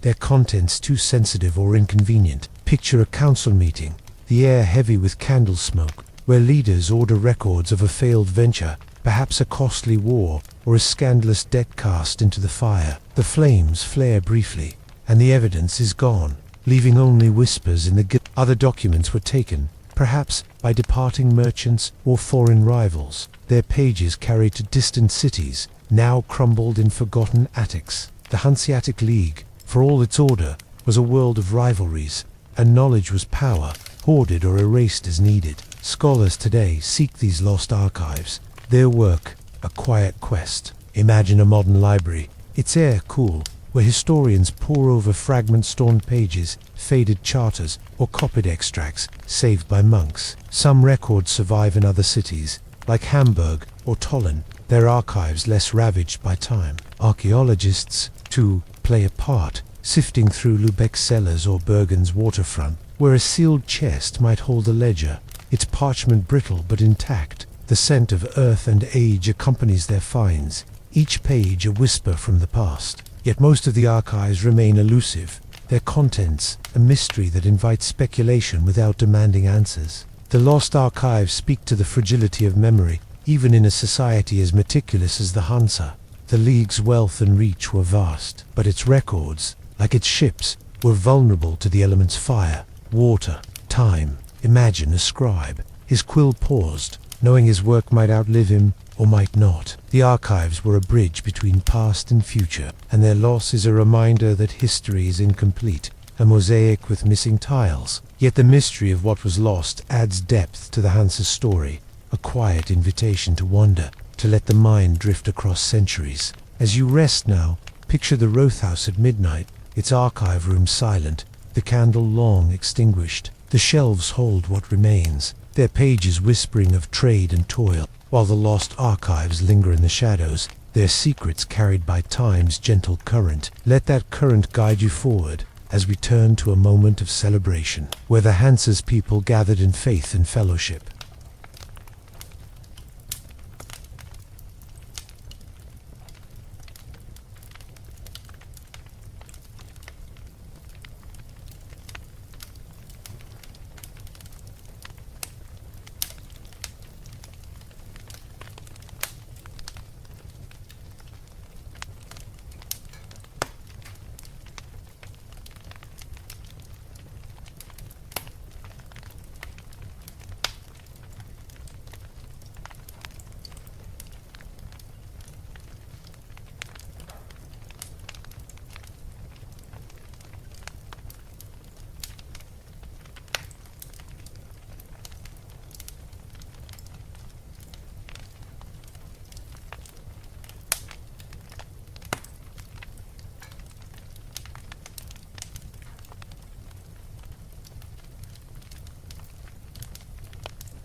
As the shadows of the lost Hanseatic archives fade, with their whispers of forgotten ledgers and vanished voices, let us step out from the quiet chambers of Lübeck's Rathaus and into the glow of a festive night. Imagine yourself now in a bustling guild hall, its heavy oak doors flung wide, the air rich with the scents of roasted meat, spiced mead, and burning tallow candles. It is the late 14th century, and the Hanseatic League pauses to honor St. Olaf, the patron saint of sailors and merchants, in a feast that binds the community in faith and fellowship. The hall hums with laughter and song, yet the mood is gentle, a moment of unity in a world of toil. Rest now, and let this celebration unfold, as steady as the flicker of candlelight on a wooden table. Picture the Guildhall, a sturdy building near Lübeck's marketplace, its walls adorned with banners bearing the arms of the city's guilds, bakers, weavers. The room is vast, its high ceiling supported by blackened beams, the floor strewn with fresh rushes that release a faint, grassy scent when stepped upon. Long tables stretch across the hall, laden with platters of roasted pork, wheels of cheese, and loaves of rye bread, their crusts dark and fragrant. Pitchers of mead, spiced with cloves and honey, glint in the candlelight, their sweetness mingling with the smoky temps of the hearth. The air is warm, alive with the clink of pewter mugs and the low hum of voices, as guild members gather to celebrate St. Olaf, whose protection they seek for their ships and trade. St. Olaf, a Norwegian king martyred in 1030, is revered across the Hanseatic world, his name a beacon for those who brave the Baltic storms. His feast day, July 29th, is a moment to pause, to give thanks for safe voyages and prosperous markets. Imagine the hall as the evening begins, the guildmaster standing to offer a prayer, his voice steady, invoking Olaf's strength to guard the League's fleets. The crowd bows their heads, their cloaks of wool and fur rustling softly, and a monk chants a hymn, its notes rising like a gentle tide. The prayer is simple, asking for fair winds and calm seas, for the saint's axe to shield them from pirates and tempests. You stand among them, your hands clasped, feeling the weight of shared hope. The feast is a tapestry of ritual and revelry. Picture yourself seated at a table, the wood worn smooth by years of gatherings. A servant sets a plate before you, slices of pork, glistening with fat, beside a heap of pickled cabbage, its temp sharp on your tongue. You sip mead from a heavy mug, its warmth spreading through you, the spices lingering like a memory. Musicians play in a corner, their lutes and pipes, weaving a melody that is lively yet soft, encouraging talk rather than dance. The guild members, from wealthy merchants to humble craftsmen, share stories of their trade's shipwrights, boasting of sturdy cogs, merchants recounting voyages to Novgorod, their voices blending into a comforting hum. The Guildhall is a microcosm of Hanseatic society, where hierarchies soften but do not vanish. Wealthy merchants, their doublets trimmed with silver, sit at the head table, their laughter loud but measured. Artisans like weavers and bakers, their aprons traded for clean tunics, mingle freely, their voices rough with pride. Women, too, are present wives of guild members. Brewers like Alk from our earlier tale, and widows managing trade houses. They pass pitchers and share jests, their presence vital to the guild's spirit. You notice a young apprentice, his eyes wide, serving mead to earn favor, his hands trembling slightly as he pours. The hall binds them all, a rare moment where labor and wealth share the same bread. The feast is not without its rituals. Imagine a procession, led by the guildmaster, carrying a carved image of St. Olaf, his axe raised, his wooden face stern yet kind. The statue is adorned with ribbons, their colors bright against the dark wood, and placed on a table strewn with summer flowers, lavender and chamomile, their scents mingling with the mead. Offerings and madar coin for the church, a loaf for the poor symbolizing the guild's duty to the community. A storyteller rises, his voice low, recounting Olaf's life, a warrior king who spread Christianity, felled in battle, his legacy enduring in the north. The tale is told with reverence, its cadence soothing, like a lullaby for the gathered. Yet even in celebration, the Hanseatic world's realities linger. The feast is costly, funded by guild dues, and some members grumble, their purses light from taxes or poor harvests. The hall's warmth cannot fully banish the memory of storms that sank ships, or fevers that emptied homes, their shadows kept at bay for this one night. The guildmaster speaks of unity, but rivalries simmer between merchants vying for trade routes or artisans seeking higher status. These tensions are unspoken, softened by the mead and music, but they linger like the faint chill at the hall's edges where draughts slip through the shutters. The feast also serves a practical purpose. Imagine the guildmaster, his goblet raised, announcing new trade agreements or warning of Danish tolls.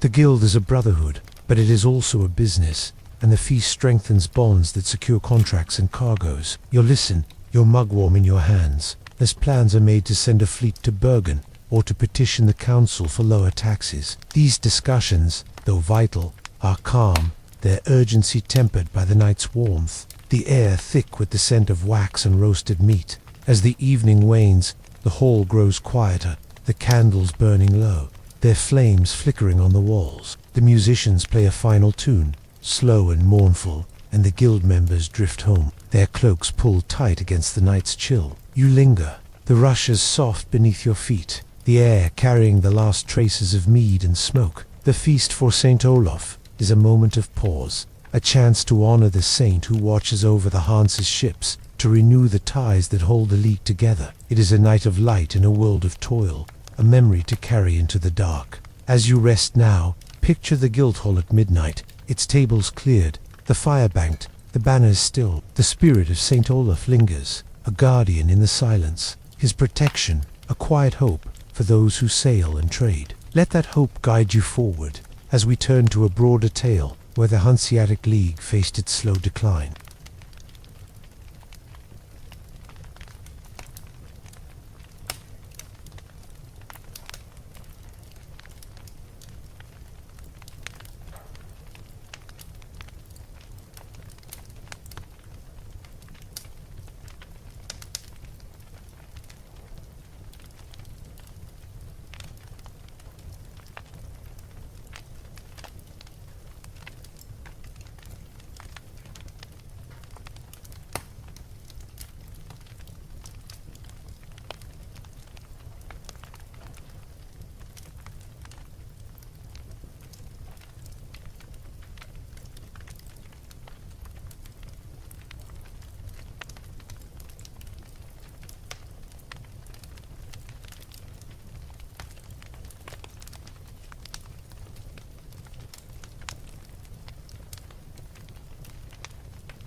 As the glow of St. Olaf's feast fades, with its mead and music settling into the quiet of Lübeck's night, let us step back from the Guildhall's warmth and look across the centuries where the Hanseatic League's star began to dim. Imagine yourself now standing on a weathered pier, the Baltic Sea stretching before you, its waves lapping softly, the air heavy with the scent of salt and damp wood. It is the late 16th century, moving into the 17th, and the League, once a mighty web of trade, faces a slow unraveling. This is the story of the Hanseatic League's decline, a gradual fading of a merchant empire, as steady and inevitable as the tides retreat. Rest now, and let this tale unfold, as gentle as a ship drifting into dusk. Picture Lübeck in its prime, its harbor crowded with cogs, their sails white against the grey sky, the marketplace alive with the clink of coins and the chatter of a dozen tongues. The Hanseatic League, at its height in the 14th and 15th centuries, bound cities from Novgorod to London,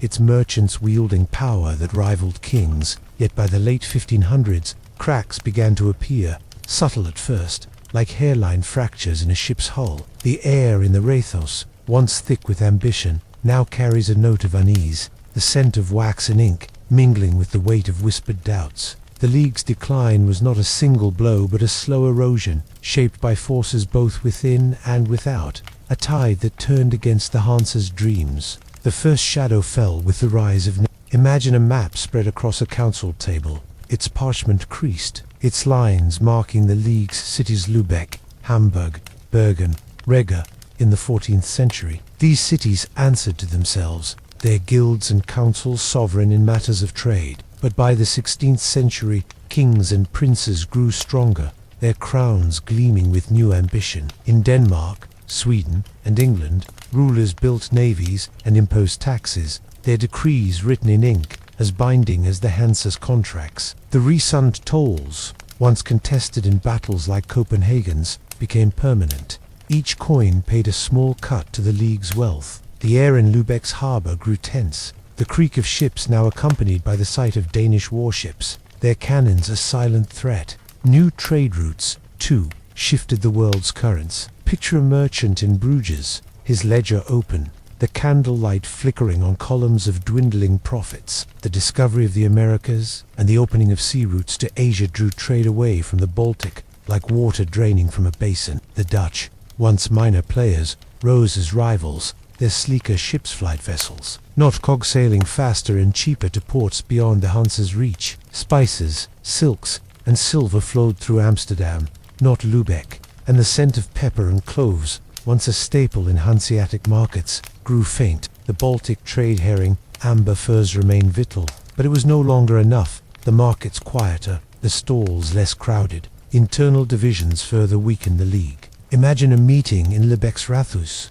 the hall dim, the air heavy with the scent of polished oak and old grudges. The Leagues, cities, once united by shared gain, began to bicker. Hamburg and Bremen sought their own paths, allying with Dutch or English merchants, their loyalty to Lübeck wavering. Smaller cities, like Rostock or Jadosk, chafed under the dominance of the great ports, their councils arguing over dues and privileges. The guild masters, their voices sharp, debated endlessly, their unity fraying like a worn sail. The Hanse's strength lay in cooperation, but as rivalries grew, that strength ebbed, leaving the League fragmented, its web of trade unraveling thread by thread. Wars and upheaval cast long shadows. The 30 Years' War, beginning in 1618, swept through northern Europe, its turmoil touching even the Baltic shores. Imagine a Hanseatic port under siege, its walls scarred, the air thick with smoke and fear. Armies marched, trade routes closed, and ships stayed in harbor, their cargoes. The war's toll was heavy, markets emptied, warehouses stood bare, and families mourned losses, their grief quiet but profound. The League, neutral by necessity, could not escape the chaos, its merchants caught between warring powers, their profits dwindling like candles burned to the stub. Economic shifts added to the decline. Picture a Lübeck dockworker, his hands calloused, unloading fewer ships, the harbor quieter than in years past. The rise of mercantilism favored national economies, not city alliances, and the Hanse's model independent cities bound by trade grew. Outdated guilds, once the League's backbone, clung to old rules, resisting new methods, their halls filled with the scent of tradition, but not innovation. The air in the marketplace carried a new tension as traders whispered of Dutch ships undercutting prices or English merchants bypassing Hanseatic ports. The rhythm of commerce, once steady, faltered like a heartbeat slowing. The decline was not a collapse but a slow fade. By the 17th century, the League's assemblies grew sparse, the Rathaus in Lübeck hosting fewer delegates, the banners of member cities gathering dust. The last formal meeting, in 1669, was a quiet affair, the air heavy with the scent of wax and resignation. The Hanse did not end but dissolved, its cities joining new nations, their trade now part of larger empires. Ports like Hamburg and Bremen thrived, but as individual powers, not as part of the League's web. The Baltic, once the Hanse's domain, became a contested sea, its waves carrying new flags. The cost of decline was felt across the League's cities. Merchants saw fortunes shrink, their ledgers showing more red than black. Dockworkers found less work, their wages thin, their families leaner. Yet life continued, the markets still bustling, the ships still sailing, though under different banners. The Hanse's spirit lingered in its cities, their gabled houses and stone churches a testament to past glories. Imagine walking Lübeck streets, the cobblestones worn, the air carrying the faint tang of the harbor, and feeling the weight of a world that shaped the north. As you rest now, picture the Baltic at twilight, its waves calm, reflecting a sky streaked with fading light. The Hanseatic League, once a beacon of trade, slips into history, its story a whisper on the water. Let that whisper carry you forward, as we turn to a final reflection, where the Hanse's legacy lives on in the modern world.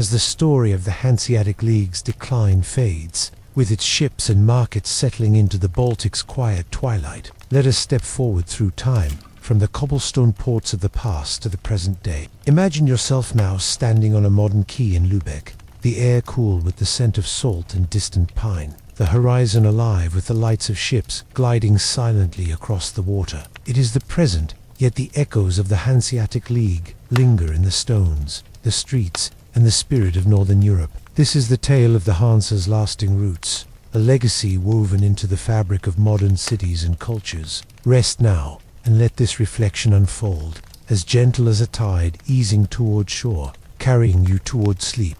Picture Lübeck today, its skyline still crowned by the spires of the Marian, their brickwork softened by centuries but standing tall. The streets, once trod by dockworkers and merchants, are now paved, yet their curves follow the same paths, winding past gabled houses whose facades bear the Hanseatic mark-carved rosettes, faded paint in ochre and red. The harbour, though modernized with steel cranes and concrete piers, still hums with trade, its waters carrying ships to ports that once flew the Hanse's banner. The air carries a familiar tang of salt and tar, a reminder of the dockworkers' toil we began with, and the cobblestones underfoot seem to whisper of carts laden with herring and amber. The Hanseatic League, though dissolved in the 17th century, left deep roots in the cities it shaped. Walk through Hamburg, and you'll find warehouses along the Elbe, their brick echoing the Briggen of Bergen, their arches a nod to the Hanse's trade. In Gdańsk, the waterfront cranes stand where cogs once docked,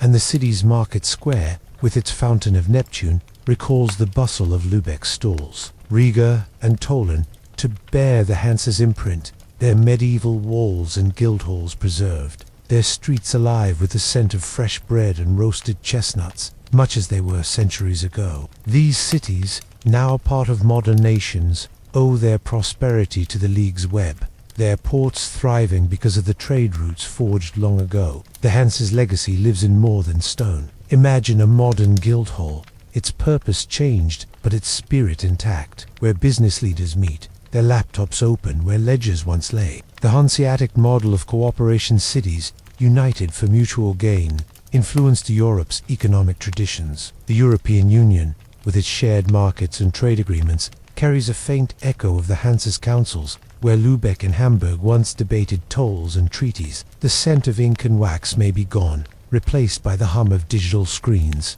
but the idea of collective strength endures, a quiet nod to the merchants who bound the Baltic. Culture, too, bears the Hanseatic mark. Picture a festival in modern Lübeck, the square alive with music, much like the feast for St. Olaf. The Hanseatic cities celebrate their heritage with Pride Hanse Days. A modern event brings together former League ports, their streets filled with stalls selling crafts and foods, the air rich with the scent of spiced wine and grilled fish. Maritime museums in Hamburg and Bergen display cogs timbers, their wood preserved in glass, telling stories of shipwrights and sailors. The legend of the White Ship, once whispered in taverns, inspires novels and films, its ghostly sails a motif in Baltic art. Even the apothecary's craft lives on, in herbal shops where chamomile and mint are sold, their scents a bridge to Hildegard's remedies. The Hanse's influence stretches to language and law. In Germany, the term Hanse is used for businesses, a nod to the League's entrepreneurial spirit. Maritime laws, first codified in Lübeck's council chambers, shaped modern shipping regulations, their principles guiding contracts across oceans. The Baltic's ports, from Stockholm to Klaipėda, speak languages enriched by Hanseatic trade words for market, guild, and ship carry Germanic roots, a legacy of merchants mixing with locals. Imagine a modern sailor, his charts digital but his route the same, sailing paths charted by Hanseatic cogs, the sea unchanged in its restless rhythm. The Hanse's roots touch the everyday. Picture a bakery in Rostock, its ovens warm, baking rye bread with recipes passed down through generations, its crust as dark as that served at a guild feast.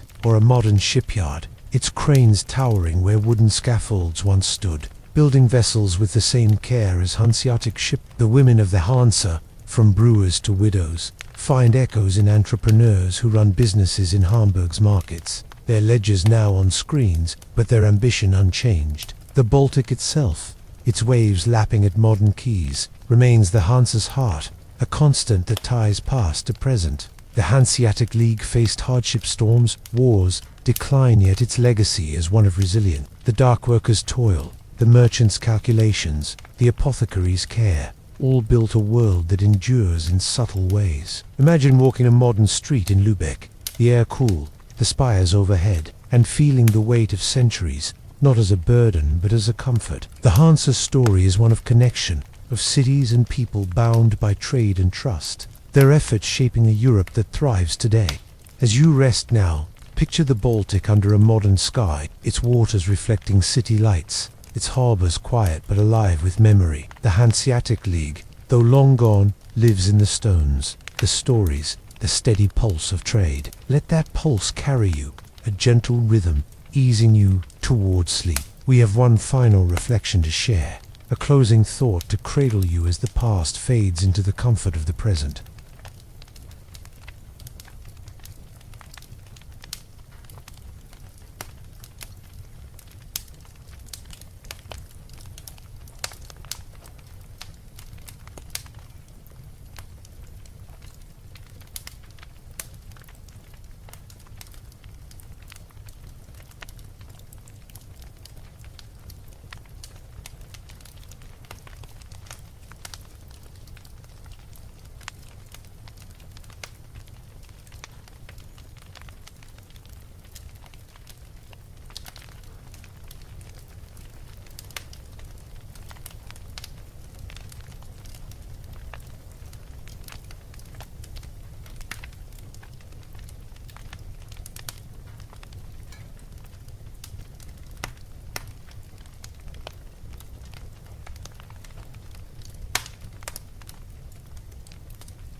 As the echoes of the Hanseatic League's legacy linger, with its modern cities glowing under a Baltic sky, let us pause one final time, dear listener, to reflect on the journey we've taken. Imagine yourself now not in the bustling ports of Lübeck or Berg, nor amid the clatter of shipyards or the hum of markets, but in a quiet space, perhaps a modern shore where the sea whispers softly, its waves carrying the memory of a world long past. The air is cool, scented with salt and distant pine, and the stars above are a gentle reminder of the vastness we've explored. Our journey through the Hanseatic League has come to its close, a tapestry of toil, ambition, and quiet wonders, woven to cradle you into rest. Let this final moment unfold, as gentle as a tide, easing you towards sleep. We began with the dockworker, his hands calloused, his days shaped by the rhythm of Lübeck's harbor, where the scent of tar and herring filled the air. We followed Jürgen Wallenweber's bold dreams, his rise and fall a flicker in the League's council chambers. We wandered through the mystery of Veneta, its ghostly city lost to the Baltic's depths, and stepped into the merchant's hall, where wealth and worry mingled in the candlelight. The shipwright's craft, with its oaken pitch, built the cogs that carried the Hanse's trade, while Bergen's brigands stood as a wooden monument to their reach. In Lübeck's marketplace, we heard the clink of coins and the barter of goods, and in the tale of the White Ship, we drifted through legends that haunted sailors' nights. We met the women of the Hanse, their looms and brew houses vital